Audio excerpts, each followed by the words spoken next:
Welcome to Sacrilegious Discourse. I'm husband. And I'm wife. Together, we're reading the Bible for the very first time. We grew up without religion and wanted to know what all the fuss was about. Well, what have we learned so far? That God is a dick, and apparently some people believe in talking donkeys. We're not trying to pass ourselves off as experts. Nope, we're just reading the Bible for the first time and giving our first take reaction. If you'd like to join us in this venture, you might consider starting at episode 1. Otherwise, jump in wherever you like. All right, let's go read the Bible. Yeah, let's get to it.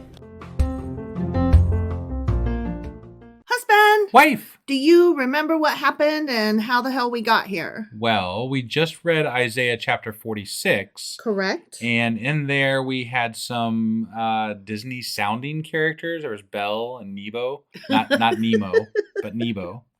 Yeah, I forgot about those guys. And the people that were going to Babylon as captives or whatever, they were carrying their idols with them, and apparently that was a lot of a burden for them, according to God, because God doesn't like their idols. So He was like, "Fuck those idols and their burdens." Mm-hmm.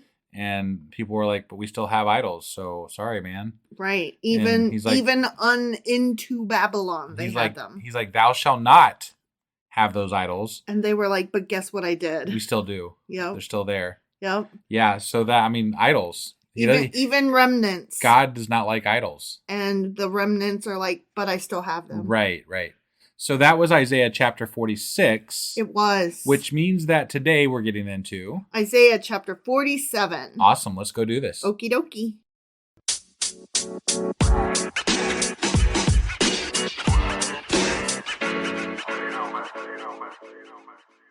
All right, we are hopping into Isaiah chapter 47. Okay. And just so you know, this chapter could and should be called Fuck Babylon. Babylon is fucked. Babylon?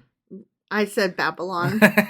In my head, I said Babylon, but my mouth said Babylon because dyslexia. Sure. You blame it on that a lot. I have that. Right. It's not my fault. Okay. I say things wrong and it comes out wrong, and then but I thought make fun of me. dyslexia was like transposing letters.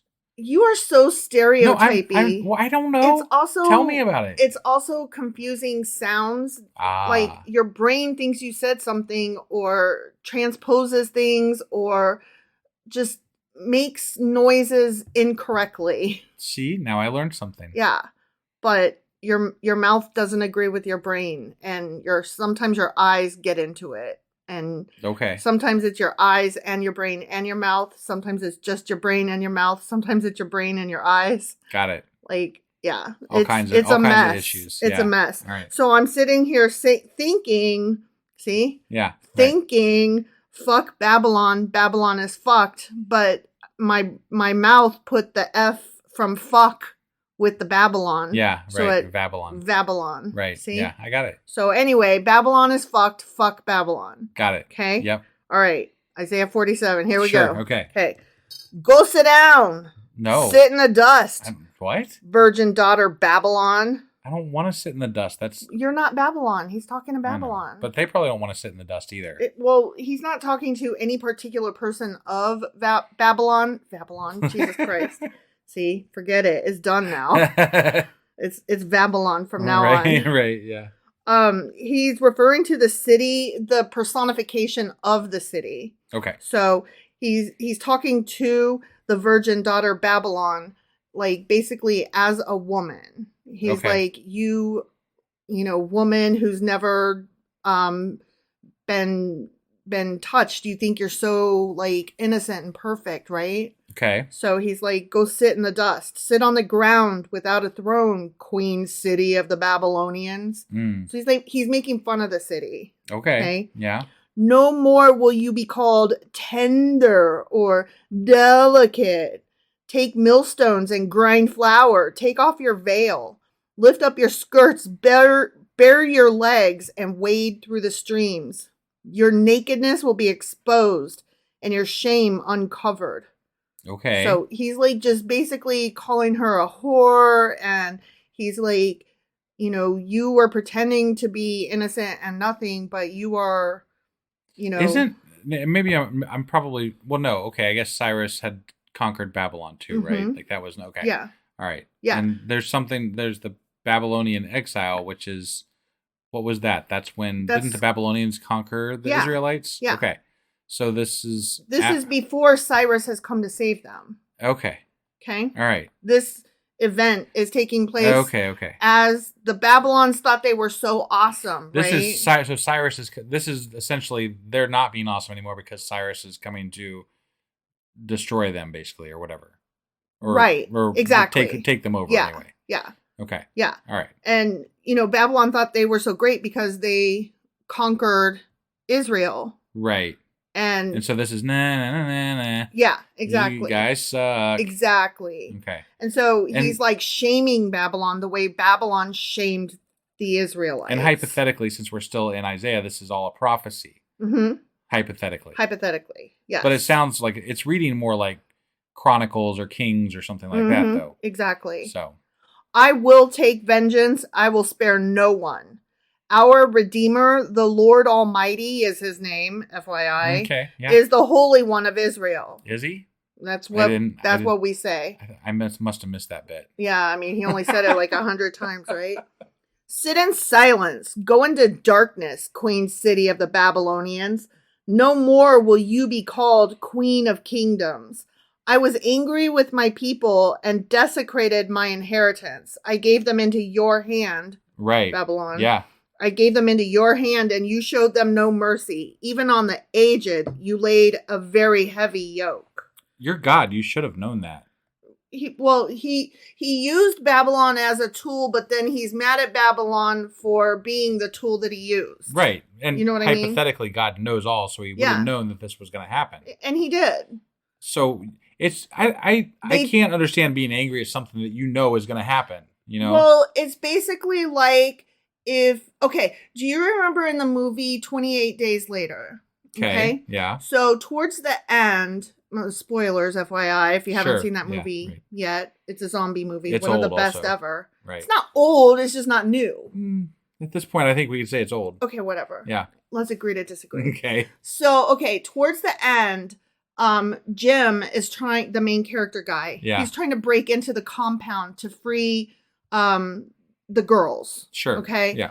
So, I can't remember their names. The girl is Hannah, and I can't remember the woman who is his partner. Not really that important. Yeah, it's not. So anyway, he's trying to free them, right? Yeah. So he sets loose a zombie who had been chained up to go attack them. So he set loose the zombie, right? He's using a tool that he knows is going to fuck their shit up. That doesn't make him not think that the zombie is bad. Right. You see what I'm saying? Yeah. It's a good analogy, I think. It's God is using a zombie or something bad, the Babylonians, and he's like, but I am still gonna, kill you later because you are a zombie. Right, or but I guess Babylon. It's not or just whatever. I guess if he was doing that, I would expect him to say, just as I said, this is the way it would go. Right. That type of thing. I guess I agree with you in that, but there shouldn't be so much emotional malice and like vehement anger, like how dare you? Because they were merely a tool. Right. It should be just, how you were bad and how I used you because you were bad and I knew you'd be bad. Yeah, your time's come. Yeah, now I'm going to get you now. Yeah.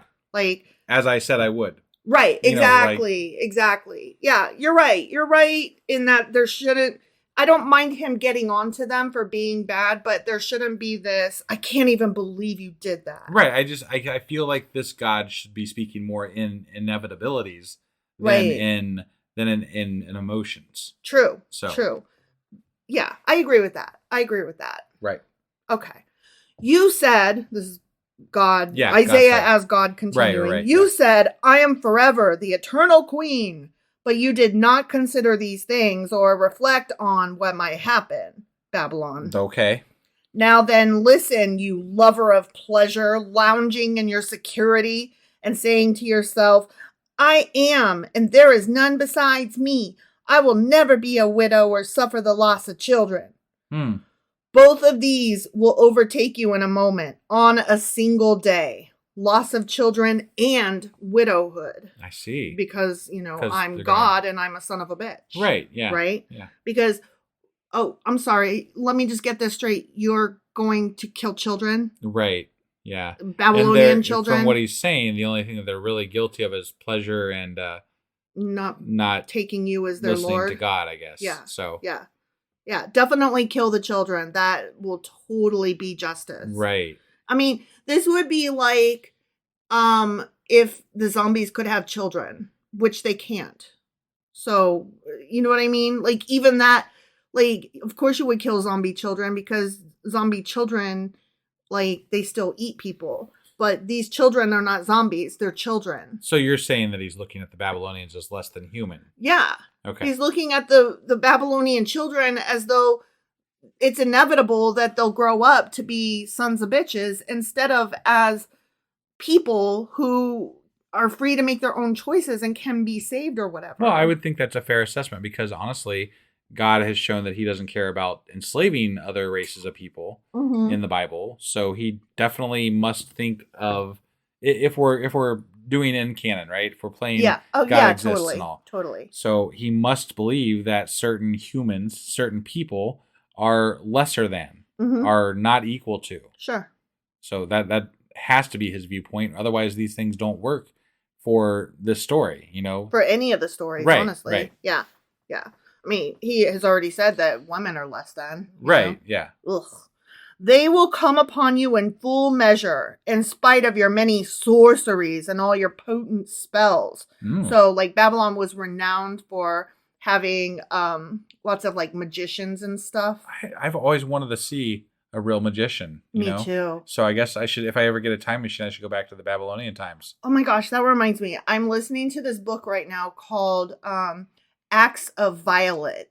Not violence. Right. Violet. Right. Okay. And it's about a girl who is a magician. Her name is Violet, who disappeared mid-act. And like, this is 10 years later. Sure. And her sister and everybody is dealing with like the falling out of that having happened. And it's like the 10-year anniversary. And so there's going to be like this vigil. And so, you know, the question is, was she really magic or was she just a great magician? And did she orchestrate her own disappearance or, you know, did something happen to her? Right. Is she still alive or is she dead? Yeah. Like, that's cool. Anyway, magicians. Sure. Made me think of that. Yeah. And I'm listening. Well, I mean, I already said it, so I might as well just say a little bit more. I'm listening to the audiobook of it. It is fucking phenomenal because it's like this full-blown cast. Yeah. And there's like blog posts and newspaper reports and interviews with witnesses and stuff. It's really cool. Anyway, if you listen to the audio, let me know what you think. I'm about halfway through it and I'm just intrigued. Gotta know what's gonna happen. Okay. Magicians. Yeah. Okay. Magic. Okay. Babylon. Right. Okay. Yeah. You have trusted in your wickedness and have said, no one sees me. Your wisdom and knowledge mislead you when you say to yourself, I am, and there is none besides me. Disaster will come up. I know, right? It's like he's quoting himself and saying, how dare you say these things that I say all the fucking time. Right, yeah, yeah. It's weird, huh? Yeah. Disaster will come upon you and you will not know how to conjure it away. So he's like, you can do magic, but you can't magic your way out of this, bitches. A calamity will fall upon you that you cannot ward off with a ransom. A catastrophe you cannot foresee will suddenly come upon you. Except I just told you, so I guess you can foresee it, question mark? Right. I mean, like, hypothetically, this is a prophecy, so it's already written down. Yeah. So, sure they can. If they read anything, they would know, apparently. Yeah, you just told them. Yeah. Like, it's Also, if you were keeping a secret, you would think that, I mean, you wouldn't write it down, first of all. And if you did write it down, even if somebody didn't read it, somebody's going to say something about it. You know, like, nobody's good at keeping a secret. It's true. So if it was written down somewhere for hundreds of years, somebody would have told the fucking Babylonians. Like, hey, FYI, this shit's coming down the stream. Right. It's going to be a car wreck next week. Yeah. Ooh. Yeah. Keep on then with your magic spells and with your many sorceries, which you have labored at since childhood. Perhaps you will succeed. Perhaps you will cause terror.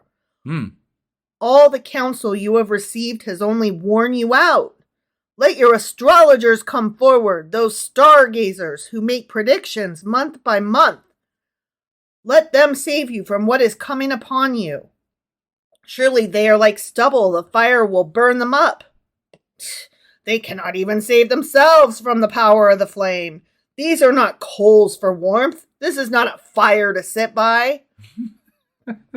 He's getting them. He's telling them. I feel like there was not a lot of entertainment back then. Right. So, like, prophecy must have been good entertainment. You know? Mm-hmm. It still is, honestly. Right. But I feel like these guys must have been, like, performers, you know? Mm-hmm. Because the Babylonians obviously had some. Like, that's what he's kind of referencing here. Yeah. But, like, he's referencing people that are exactly what this guy is supposed to be. Right. Like, exactly. Isaiah is a fucking prophet. He's Yeah. telling the future. He's telling things that are going to happen. Yeah. And they're like, haha, look at these people trying to tell the future and things that are going to happen. Yeah. And it's just so ridiculous. It's just the hypocrisy and the backwardsness of, like, the inability to see that you are spouting off exactly that which you rail against is so asinine. It's like... Right. It's like listening to Republicans talk about how horrible one thing is, and then they just totally twist their brains around to be able to do the opposite. Right. Or to say the exact same thing is good for them, but not for the other quote unquote team or whatever. Right. That is all they are to you. These you have dealt with and labored with since childhood. All of them go on in their error. There is not one that can save you. The end. Okay. All your magicians and prophets are bad. Those Babylonians are fucked. Only mine are good. Yeah, and that's what I said. This chapter could be called Fuck Babylon. The Babylonians are fucked. Right, yeah. So I concur. Okay. Yeah. So that was, I don't think I have anything. Do you have anything else? I have nothing else to add. I mean, that's pretty much all there was. Magic is cool. I want to see real magic just once. It'd be awesome. It would change my mind about a lot of things. It really would. I'm just saying. We just haven't been to a good enough magic show, I guess. Yeah, right. So that was Isaiah chapter 47. Sure as fuck was. Which means that today is actually Friday. It is. So we'll be back tomorrow with Q&A Saturday. That's right. And then on Sunday we'll be back with Patreon. And then I will get the weekly wrap up together. And on Monday we will be back with Isaiah chapter 48. All right. We'll see you guys then. Bye.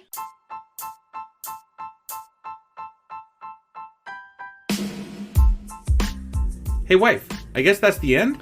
But husband, that's just sad. It doesn't have to be. We are on lots of social media platforms like Twitter. Our handle there is sacrilegious_D. For D's nuts. Oh my God.